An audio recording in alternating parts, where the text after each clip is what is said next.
Hey, welcome back to the Pick Trail Show. I'm CJ Mack, and I'm sitting down with Kevin McPherson, your Hog Hoops reporter. We missed last week, Kevin, but we're back with another week of your Hog Hoops reporting. Hey, we got to talk about the Razorbacks returning to that Spain and Italy trip. What a trip that was. I got a chance to talk to Coach Must and his wife as they came back, and they're getting ready for their suits and sneakers gala. But, Kevin, talk about that Spain and Italy trip and what that meant for the Razorbacks this upcoming season. I think it was a great opportunity, both on and off the court, and it's a welcome opportunity when you have 11 newcomers, as talented as that group is.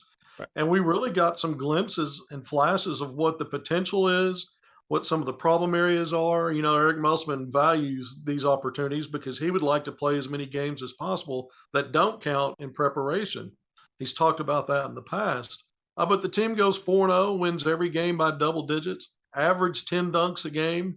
This was a team I thought going into it, after going to a couple of open practices for the media just prior to the trip, you could just tell by the way the roster was assembled, and then seeing it in person in practice was going to be really good in terms of playing faster, transition.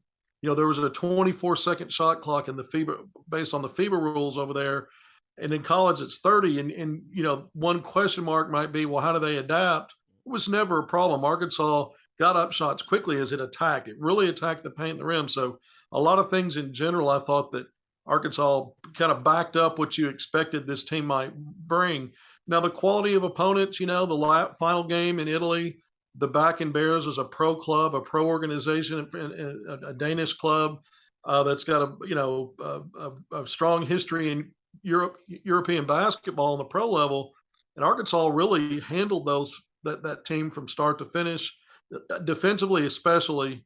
But some of the other levels of competition kind of varied. I think there may be in a couple of games in there where it was really hard to tell, based on the competition, what you could kind of pencil in as a strength or a weakness. Yep. But I do think, when we talk about playing fast, I thought Arkansas got better defensively. I mentioned the Back and Bears game, the game prior to that against Orange One, Basket Bassano. But in both of those games, Arkansas held the opponents around 30% field goal shooting overall. And in the case of the Back and Bears, held them under 30 from three, and forced a lot of turnovers. I think the biggest weak spots for Arkansas, CJ, when I looked at this event, were the turnovers that Arkansas committed. Yeah. One game with 20, another game with 23, the final game, 30 turnovers. So, you had a bad case of quick whistles on players taking on their first step, getting called for traveling, a lot of stepping on out of bounds on the baselines and sidelines. And you see more and more of that when guys spread the floor and play for those 3-point shots. And then 3-point shooting was a real weakness. I think Arkansas will clean up some of the turnover issues, clean up some of the fouling. That was another thing. They picked up a lot of fouls. Usually they win the foul battle, shot fewer free throws than their opponents. That's just not something we've seen in 3 years under Eric Musselman in the college game. So I think that's probably a little bit of a, don't get fooled on the okie doke on that one. I don't think it's going to be as big a problem when they get home on the fouls. I think they'll clean up, like I said, some of the turnovers. But 3-point shooting is where Arkansas really struggled. It was not good from three a season ago, one of the worst in college basketball, ranking in the 300s. And then you have what we saw overseas, where Arkansas is really struggling to get players involved from that 3-point line. Nick Smith Jr. was efficient and shot the volume, had the volume of makes for the team, over 50% of the makes, shooting right around 40%. Everybody else, not so good. And so that doesn't mean that that's going to continue to be a problem. But in a 4-game sample, it's a small sample size, but it's enough for you to see that right now Arkansas is still trying to figure things out behind that 3 line. And I think when I look at what work Nick Smith Jr. did there, we're going to see reasons why. We know he's going to be a heavy minutes guy. He's Arkansas's top-rated player, Anthony Black. But what Nick Smith Jr. showed us is a guy that you can build your offense around in some ways, not only because he can shoot that 3, because he's so good in the mid-range, getting into the lane with floaters. He can finish at the rim. And then I think you've got pieces around him. When I look at Nick Smith, Anthony Black, and Trevon Brazile, who, by the way, Brazile shot over 80% from the field, was a plus rim protector when you're talking about blocking shots, altering shots. Some of the things he did, not only in transition, but just getting around the basket, and some of the finishes with all that length and athleticism. Some of it reminded me of Daniel Gafford. Then he had that 28-point game against Bach and Bears where he goes 13 of 15. He had a 3, a 19-footer, and a little 12-foot runner. So he showed you more in his bag in terms of a big in today's stretch 4 and the way the game's played now, being able to do other things a la Bobby Portis. So I've been writing about the kind of comparing him as a hybrid with those two guys. And then Anthony Black at 6'7" point guard and playing in combination with Nick Smith in that backcourt. I was very intrigued by some of those combos with those two. And then when they were playing, one would be in, one would be out. But I think those 3 names, I think Arkansas in the first 3 years under Musselman has had 1 or 2 guys that were all league caliber coming in. And you knew that on paper. Season 1, it was Mason Jones, SEC player, co-SEC player of the year. The season after that, Moses Moody was first team all SEC, newcomer of the year, freshman of the year, and JD Notae was 6th man of the year.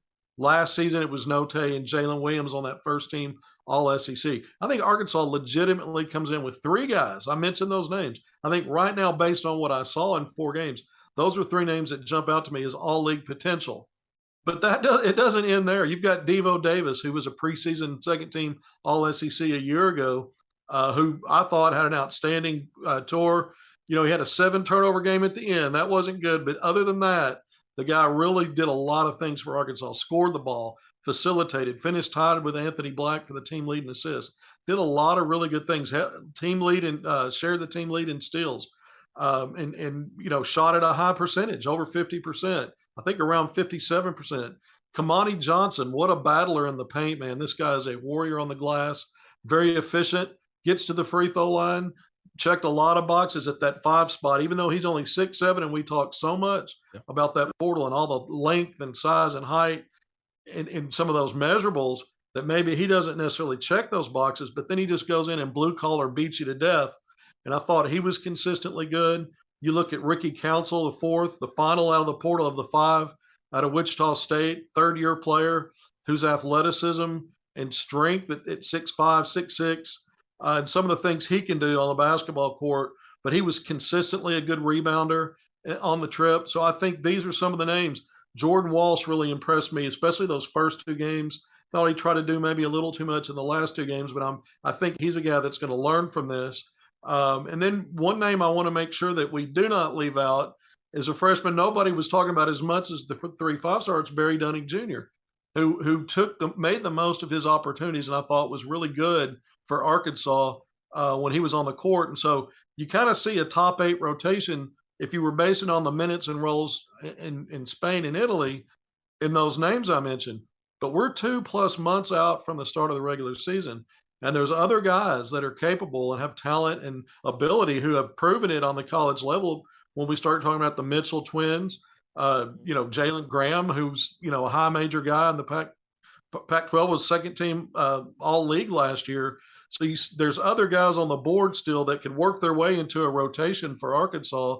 You don't ever want to count that out, especially when we know Eric Musselman has tweaked his rotations in mid-January every year when the team hits some rough spots. So you don't want to take everything that we just talked about to the bank as what we're going to see going forward. But those are my impressions based on those 4 games. And now it's interesting to see now that the team got back home week before last, had a few days off on Monday of this past week, got back to school. Now we're back to limited practices for a few weeks, a couple of weeks, just 4 hours per week, roughly 1 hour per practice if you chop it up into 4 practices. However Musselman gets it done, it's limited. And then they'll scale it up as they get ready for the regular season and go back to full practice. They got 10 of those, by the way, before that trip. NCAA allowed that. So that was extra court time in practice in addition to getting those games. And I think that was very valuable for this program, CJ. Man, I'm looking forward to this team. And like you said, Barry Dunning Jr., I think he's probably going to be like a fan player. I think the fans love him more than anything. And a guy that spoke out to me and a lot of people that I've seen around the media and just fans across the world in Arkansas, it's Trevon Brazile, man. He can get up and go, can play defense, get rebounds, push the pace. He loves running the floor. I know you talked about running the floor before, but he can get up and go. And Ricky Council, we all know he can jump out the gym. My goodness. And Nick Smith Jr., like you talked about a couple weeks ago, 3-level scorer. He may be even a 4 or 5-level scorer. So I agree with you on that one for sure. So it was good to see those Hogs in those 4 games and winning those 4 games all on the road in Spain and Italy. It was a sight to see. Now we got upcoming class coming up next, and that's the recruiting class for the Arkansas Razorbacks. And there was a couple names that you mentioned all over social media that the Razorbacks did go see, and I think even meet up with, right? Yeah, Bay Fall, a 5-star class of 2023, 6'11", forward center, really more of an interior player offensively. Very versatile, though, because of his quickness. He's got all the length and athleticism and explosiveness, but he's awfully quick, CJ. Mhm. So it allows him to make some wow plays, whether he's putting the ball in the deck and getting to the rim for a fantastic finish there, blocking shots out of his area. He can go up and get rebounds at strange angles that a lot of guys can't do. So there's a lot of value in what he brings. And he's, top 15, anywhere from that number 10 to 15 range when you look at the various recruiting. So a legit high level 5-star guy. And then you talk about his teammate, Asani Diop, and his cousin, Yep. a 6'10" player that's more of a, he's a little more versatile in terms of perimeter play, can spot up on that wing, shoot a little bit. He's got good enough handles to drive and create, good passer, also extremely long, quick, and athletic. And so these guys complement each other on the court. Out of Denver, Colorado, they're going to play as seniors at accelerated schools. They'll actually be playing in Fort Smith in a showcase event in November. So you kind of wonder with the early period, signing period being in mid-November, if it's perfect timing to be coming back to the state of Arkansas, because I think Arkansas leads for these guys. They took an unofficial visit to Arkansas back in February for that win over Kentucky, where they got to meet with coaches after that game and have an experience, a good experience being part of that electric crowd that day at BWA. But these guys will be back for an official visit. We put this news out a couple of Fridays ago, the weekend of September 16th through the 18th. That's for football fans. That's Arkansas's third game of the season against Missouri State. And so that's the weekend that their official visit's planned for Arkansas. Again, I think Arkansas leads. I think these guys are supposed to be at Rutgers next weekend for a visit, and then Texas after that before coming to Arkansas. So we'll see where it goes. Arkansas's made the finals list that these players put out. Both of them. Diop, who I mentioned, I didn't say where he's ranked. ESPN right now has him number 46 in the country, so top level 4-star guy. But let's not forget something. I've got I call it news. It's been known through this weekend. But Arkansas's loan commitment so far in that class of 2023, Layden Blocker, the 6'2" point guard out of Little Rock, who plays at Sunrise Christian Academy in Kansas, he took part in what is one of the most elite player camps there is, the CP3 Elite Guard Camp. He and Anthony Black, who we just talked about, it's the top 12 high school guards, the top 12 college guards, so 24 players. And Chris Paul, who we know is a future Hall of Famer, one of the best to ever do it. It's his event. It was in Los Angeles this weekend. They just wrapped it up today, but those guys traveled out Thursday night. So you had a lot of Arkansas flavor there with Anthony Black, the freshman guard for the Razorbacks, and Layden Blocker, who's committed. But we know Blocker took his official visit back in June, committed to the Hogs later that month. So I'm looking for him when ESPN updates its rankings on Monday, less than 24 hours from now. Let's look and see if he's threatening that 5-star status even more. He's currently ranked 27th in ESPN's prospect rankings for 2023, just a rung or two away from being a 5-star. So we're going to keep our eye on that. But a big weekend for him when you talk about that event. And then Arkansas is also still looking at possibly bringing in Wesley Yates, a 6'4" guard out of Beaumont, Texas, a guy that they've recruited for a while. He's got some visits set up coming up, LSU, Texas. He was looking at some September dates to maybe visit Arkansas. His dad's now telling him maybe it would be October. Not sure if they're going to get him on campus or not, but there are still some things in the works there as a potential. So when you look at Blocker, the first piece being a backcourt piece, Bay Fall, Asani Diop, 2 more frontliners. And then we want to mention Ron Holland one more time, another top 10 5-star that visited right after Blocker back in June, 6'8" forward out of Duncanville, former teammates with Anthony Black at Duncanville High School, but a guy that I think, now that I think his next visit is going to be Texas. He's already visited Arkansas and UCLA and Kentucky. Those are his 4 finalists for college, plus he's looking at the NBA G League Elite. So he's got a decision to make too at some point. It'll be interesting to see, does he drag it out past the early period or if he gets something decided by then. But again, that's mid-November. We're not far away from that. And a lot of things are going to start kind of playing out, not only with visits, CJ, but with commitments and some other things. Yes, sir. Those classes are getting stacked, man. And to get invited to any Chris Paul or CP3 camp, I remember John Moran, I believe he got invited to a camp. I'm not sure if that was the exact same camp, but I believe it was a Chris Paul camp. And when he got into that camp, he got exposed a whole lot more than he probably did in high school ever. And he's just been hit the ground running ever since. So that's a big camp to be a part of. Now, Kevin, we talked Well, there's about. also, by the way, there was at least 50 NBA scouts planning to be there. Yeah. So it tells you that it's not only instruction and getting better and mentorship, because you've got some NBA folks around CP ground, Chris Paul helping out, but you've also got scouts that help inform GMs on decision making and big boards and all that as teams get into the draft process. Not only next year for the college players in June, but for these 2023 players that are high level that think they're going to be a one and done. All this stuff starts to really kind of come together for them right now in terms of being seen by the right sets of eyes as it pertains to the basketball and pro basketball. That's what you love to see, exposure, man. Exposure like that, like you said, 50 NBA scouts. That's a lot of scouts. When you put them in the gym, you can do your thing. I mean, the sky's the limit. So hopefully he does great things out there, and I'm looking forward to this, the future. Now, we talked about the current Hogs. We talked about the future Hogs just now. Now we're going to talk about the former Hogs that are in the NBA right now. And, of course, the big talk around town has been Patrick Beverley going to L.A., playing for the Lakers, playing with LeBron, playing with Russell Westbrook. Him and Russell Westbrook had some history, of course. It's not been good history, but now they have to play together. Talk about Patrick Beverley in the transaction. Well, anytime you can join forces with a nemesis, usually when there's high-level players and they're a nemesis on the court, there's a reason for that. It's because both players are high impact.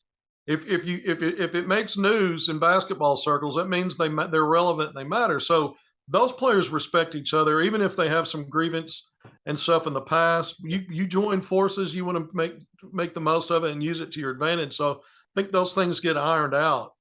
It's interesting to always watch the Lakers' moves of late. It seems like, they've kind of gone to older, more veteran guys in the moves they've made. I think there's pluses and minuses to that, but I think Patrick Beverley is such a unique player in terms of his aggressive defensive mindset and how he kind of sets the tone on that end of the floor. Because sometimes you can have a lot of talent, but you also need toughness. We know LeBron James is a guy that doesn't need, his resume speaks for itself, but he needs to play at a championship level, guys around him that check the boxes at both ends of the floor, not just one end. And so sometimes chemistry and all that plays into it. But Patrick Beverley's always been a guy that you can plug in and then he automatically makes teams better. That has been the case throughout his career in the NBA. And so you always have to factor that in. You don't worry about points with him, and there's going to be some shenanigans with him, but he makes teams tougher and better. And I think this was a good move for the Lakers. And look, let's not forget, Mason Jones has been on a two-way contract with the Lakers. So we'll keep our eyes open to see. Those things can change quickly. But since the era of COVID, two-way players have had a much expanded role in how many games and how many days they can spend playing up in the NBA versus down in the G League. Jones is mostly, since coming over to the Lakers as a two-way player, been a G League player, but he's gotten a few little spot minutes here and there. So it'll be interesting to see if he's still with the program, because if he is with that organization, you've got two former Hogs with the Lakers. Which is always interesting because you're talking about the marquee name in NBA basketball historically. Lakers, Celtics. That's kind of the pinnacle. And to have two former Hogs there, it means there's a lot of eyes anyway on the organization. Then Razorback fans obviously will be paying attention too. But look, that's the big news right now. But the schedule came out recently. Before Beverley got traded from Utah to LA, I counted up 58 potential head-to-head matchups between former Hogs during the next season. So that'll be scaled down a little bit. But you've got guys like Bobby Portis with Milwaukee back again after signing that big contract. There's going to be, you talk about foreign tours, there's going to be some interesting preseason games. Portis and the Bucks will play Atlanta in Japan a couple of games in the preseason. And then you've got Golden State. I may be getting these backwards. I need to go back and look at it. But you got Golden State and the Washington Wizards. You got Moody and Gafford. They're playing overseas as well in preseason, a couple of games in the United Arab Emirates. I've dropped the name of the city, It's a famous city. But either way, these guys are all going to get some opportunities overseas before the NBA regular season starts. And then you've got, like I said, all those matchups. But you've got on opening night, NBA opening night, which is one of their biggest TV nights on TNT. You've got Isaiah Joe and the Sixers playing the Celtics on the road. After that, it's championship ring night for Golden State as they host those Lakers. So you've got a lot of Arkansas flavor in that game on both sides of it. Plus, Moses Moody is going to get his ring for being part of a championship team. I think you've got now 5 Razorbacks potentially that are going to play in the Christmas Day slate of back-to-back for like usually 5 games on national television. That is the biggest TV day in the NBA, so you get more exposure for these former Hogs. So when you start looking at all the growth of Arkansas players in the NBA, it's not just the fact that there's more players now. We can count 7 with Jalen Williams now at Oklahoma City.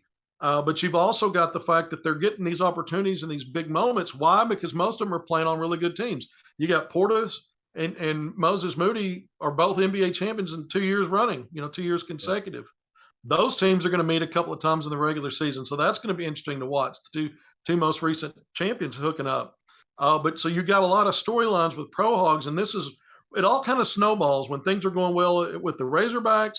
You want things to be going well with the Pro Hogs. You want put more players in. It helps your recruiting. And then they get in these higher profile matchups because they're on good teams. I think right now, when you use the word winning, Arkansas basketball, recruiting, the current status of the program itself, and then the Pro Hogs, I think all of it is at the highest level it's been in concert in a long, long time. I think you've really got to go back to the 90s, CJ, to see it all kind of come together like this.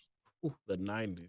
This thing is so far away. I was born in the 90s, so I didn't say that far away, but my goodness. And JD Note also got signed to a team overseas as well, right? He did. Daryl Macon signed I think his richest contract. He's now in Russia. I reported that last week. You got JD Note that's also signed. He's going to play some Euro ball in Greece. And so you've got multiple Hogs when you look at guys like Dusty Hannas. Jalen Barford's played in the in the G League. We had Michael Qualls that's played a lot in the G League. You've got multiple Hogs earning money playing professional basketball overseas and getting opportunities. And so you never want to just gloss over those guys either, because they're working hard. Yep. They're making money playing what they love to do, making money doing what they love to do, playing basketball. So there's a lot of success stories, and we're going to keep our eyes also open on Stanley Amude. Let's see what happens with him, because he's a guy that really impressed in the summer league.